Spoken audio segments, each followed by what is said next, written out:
Good day, beautiful soul family, and welcome back to Miracles Beneath the Surface. All the honor and all the glory and praise goes to our Heavenly Father in Yeshua's name. Hallelujah. Let's examine these scriptures.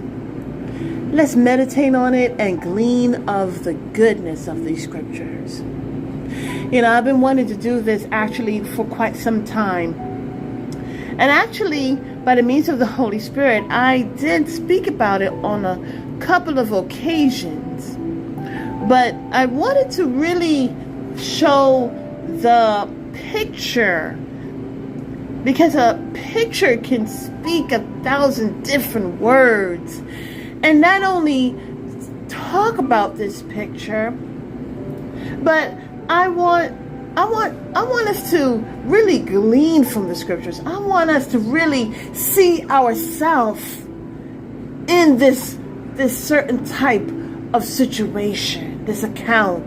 It's a beautiful account, soul family.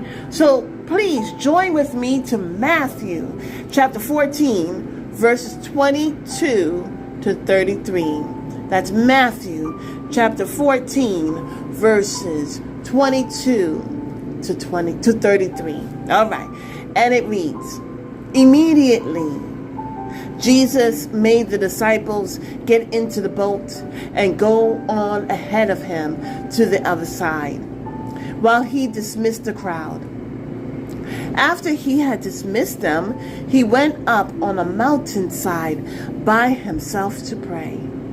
Later that night, he was there alone, and the boat was already a considerable distance from land, buffeted by the waves because the wind was against it. Shortly before dawn, Jesus, Yeshua, went out to them, walking on the lake. When the disciples saw him walking on the lake, they were terrified. "It's a ghost," they said, and cried out in fear.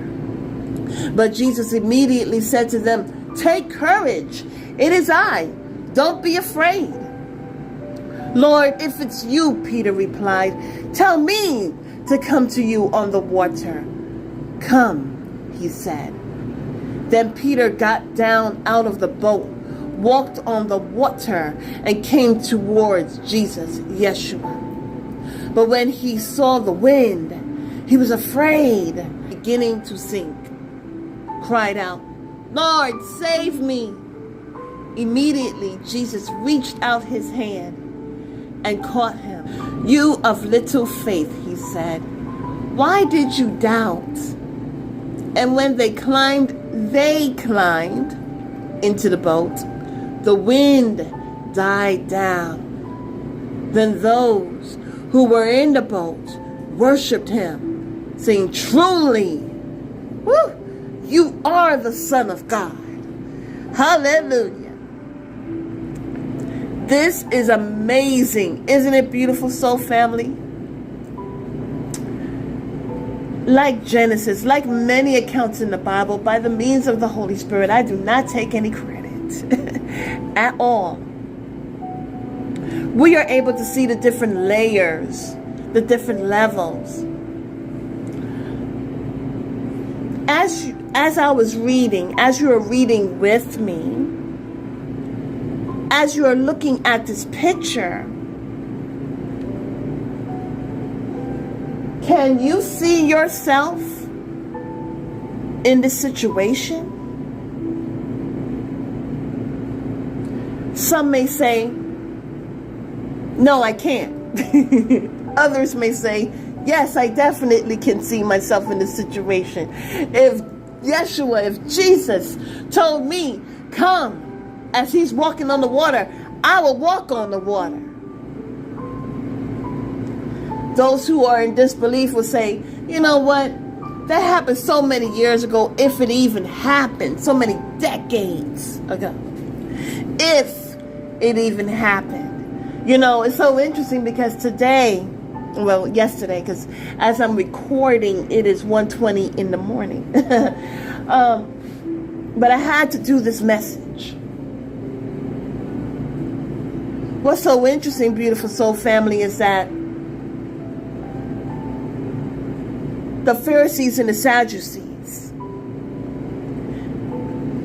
they stated that he was a deceiver.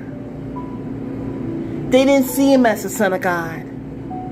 Even though they were hearing his sermons, even though they were seeing him heal, they still called him a deceiver.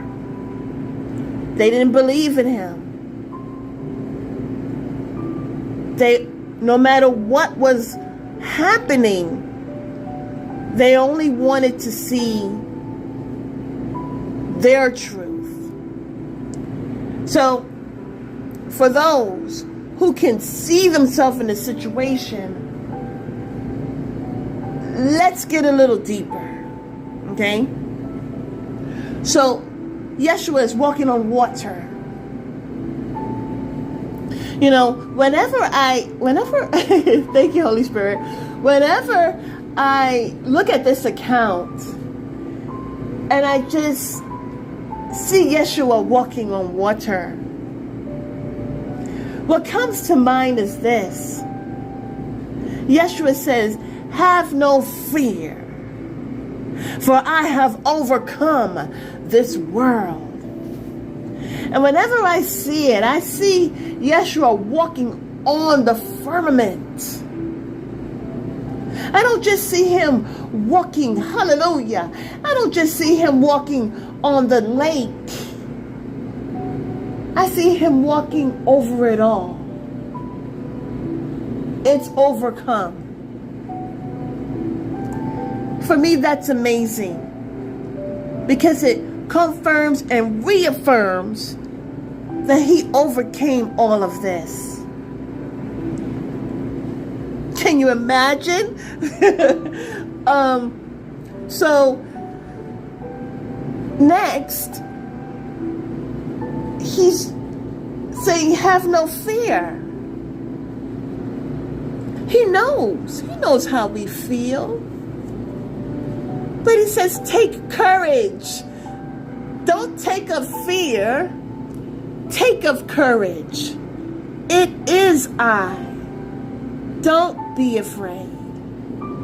And Peter, who is looking at this, sometimes you can get so shocked that you can't speak. But Peter replied and said, "Tell me to come to you on the water." Now, Yeshua said, "Come." This was not like the situation where he called out Lazarus' name and said, "Come." But when I see this, I see an open invitation. Because it wasn't just Peter in the boat, but anyways. So he said, "Come." And Peter got down out of the boat, walked on the water, and came towards Jesus. Hallelujah. You know, whenever Yeshua calls us, we have to get out of a situation and reposition ourselves so that we can move beyond the past. Hallelujah. We can move on. We're listening. We're looking. Yeshua, if that is you, if you are my King and Savior, if you have overcome this world, hallelujah, or because you have overcome this world, tell me to come. And this is what he did. He got out of the current situation where he was on a boat, got out of it, got down, and walked on the water. Not only that, he didn't just walk in the water and start looking at himself and saying, "Wow, look at me." No. He used that specific phenomena to come towards Yeshua. Hallelujah. But then what happened? He saw the wind and he became afraid. Then he began to sink. But as he sank, or in the process of sinking, he said, Lord, save me. See, this is the importance of being present. What is going on right now in your life? As you are hearing Yeshua say, come, and you're walking on water, you're doing things that you've not ever done before. And then as you are coming towards Yeshua, as you're making your relationship stronger and stronger, edging things out, but it seems like it gets tougher and tougher. It seems like the wind is coming out of nowhere. And you get afraid. You took courage in the beginning. You were obedient. You were walking on water. You were doing something phenomenal. You were coming out of what you used to do. You're doing something different. You're surprising even yourself. Hallelujah. And then the wind comes out of nowhere. Situation pops out of nowhere. Just as you decide, I'm coming towards you, Yeshua. Yes, this is a miracle, but I'm not going to get stuck on this miracle. Matter of fact, I'm going to utilize this miracle, this phenomena, and I'm going to come towards you.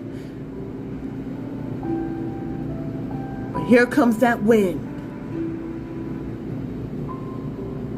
And you get afraid. And you fall. What's so beautiful is that he still was present in the situation. He wasn't so caught up in himself and said, why did I fall? Why did I think I can come out this far? He still continued to focus on Yeshua and said, Lord, save me. Verse 31 says it, immediately. Say what? Immediately. Yeshua reached out his hand, hallelujah, and caught him. You know, what I also see about the situation is, let's see Yeshua on the firmament, walking. And you decide, you know what? I believe that Yeshua gave his life for me. I believe, I have faith. And I'm going to get baptized.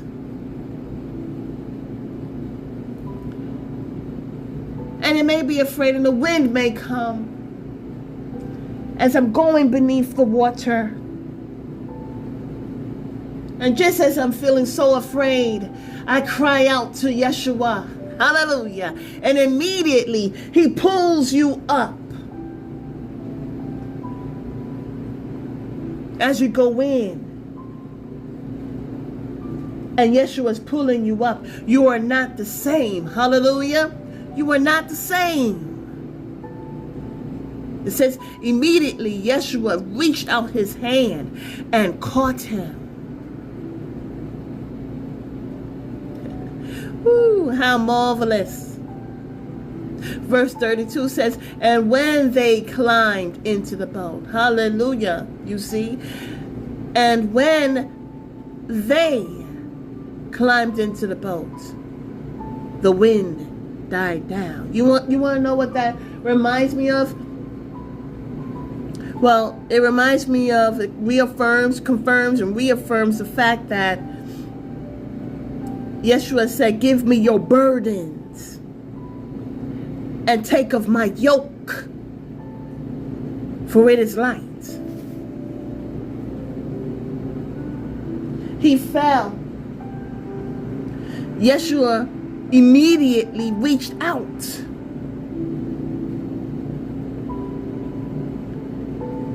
and caught him.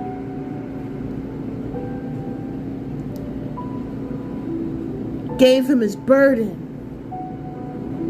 And they climbed into the boat. In the midst of the wind, in the midst of fear, he was sinking. But he cried out for Yeshua.